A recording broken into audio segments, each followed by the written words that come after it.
Facts Only Test Prep. Welcome to Facts Only Test Prep. We're called Facts Only because we give you everything you need and nothing you don't when it comes to the SAT. So please enjoy the next video. Tips and tricks.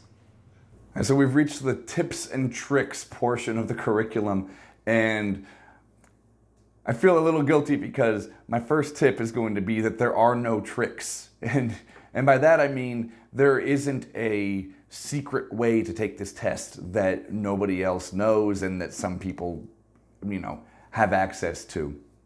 I think a lot of people are really scared of the SAT because it's a big part of our collective educational experience, and it becomes like a boogeyman and it scares people, and for that reason people can become superstitious about it. A lot of students that I work with will say things like, I heard that if you know somebody in New York, you can have them take the test and then get you the answers if you take the test in California.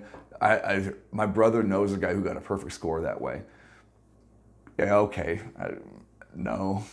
Another thing I've heard is that I've heard students say, yeah, I heard that there's a specific pattern that the SAT makes so that senators' kids can get the score that they need to get into really good schools, and if they put the right pattern in for the multiple choice, they get into those schools.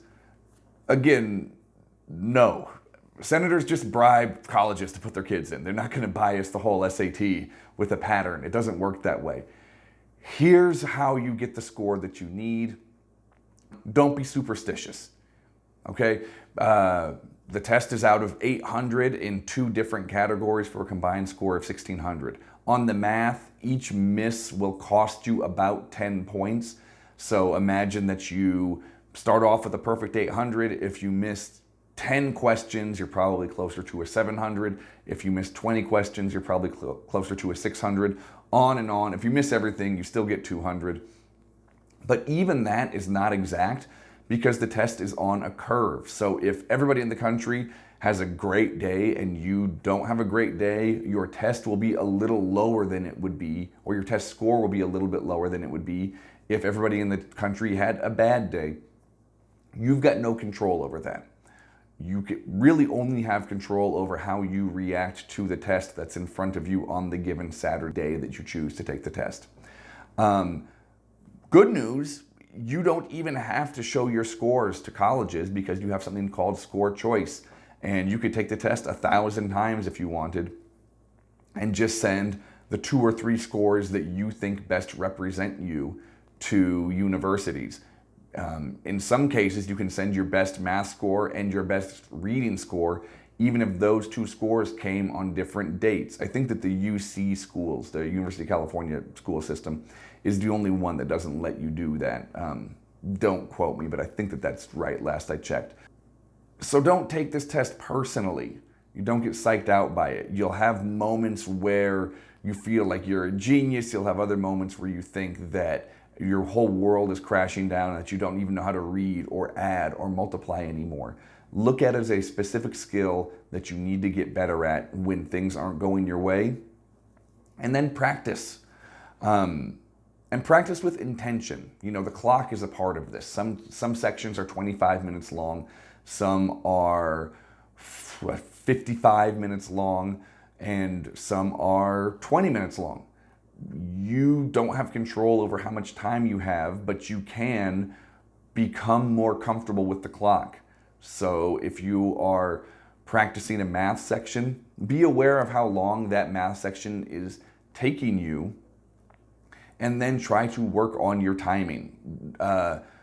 Don't hope that the timing will take care of itself.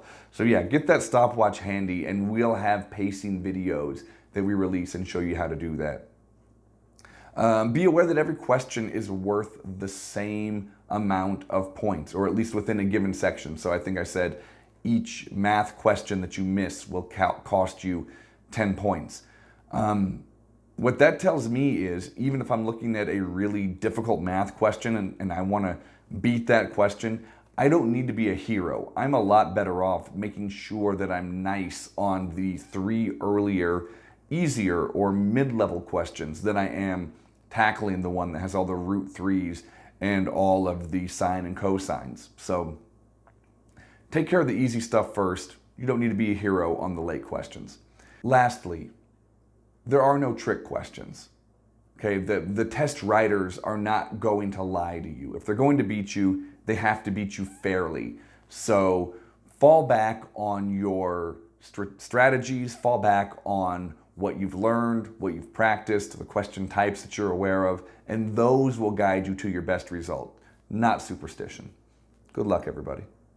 Hey, thanks for watching, everybody. Make sure that you like us and subscribe and hit the notification bell. That way you'll get information on the new videos as soon as they're available. It helps us a lot. Also, visit us at factsonlytestprep.com. That's where you'll find links to the tests that I use in my lessons, along with some other resources that we prepared for you. Thanks and good luck.